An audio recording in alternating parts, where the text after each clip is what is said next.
Asalaamu calaykum, soo dhawaada khayrta xiran channelka. Waxaan rabnaa maanta inaan sameyno ama inaan bixino comments qurux badan sidoo kale bosses ama message caadi oo qurux badan insha Allah. Marka horeysa waxaad booqanaysaa Google Chrome ama browser kale ama any browser haddii aad isticmaashid sida Firefox, Opera, Safari dhammaan browserada waa isku mid. Ana hadda waxaan ugu jira Chrome, waxaan booqanaynaa Google. Qaybta search box-ka waxaan ku qoraynaa yaytext.com. Enter markaa dhahno waxaa soo bixi doona homepage noocan ah. Hadda meesha ay qoran tahay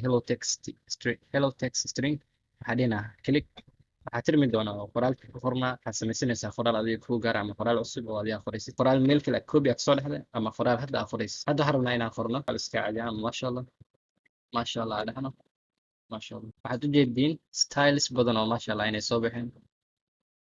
sidoo kale haddii xayeysiimaha badan oo kugu xiran yahay mar walba website aad booqato uu kusoo bandhigaa xayeysiimo badan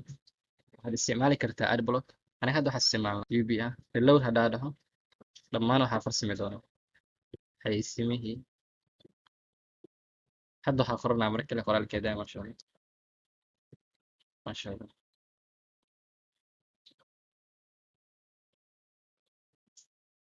hadda waxaan koobiyeysanaa styleka ani aan rabo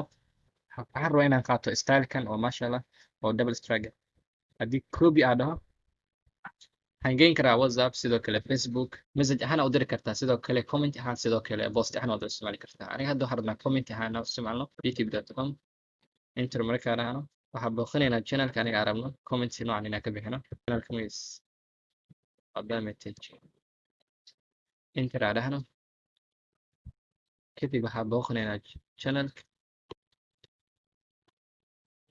waxaan dooranaynaa videoga aniga aan rabno inaan comment ka bixino kadib waxaan leenahay fast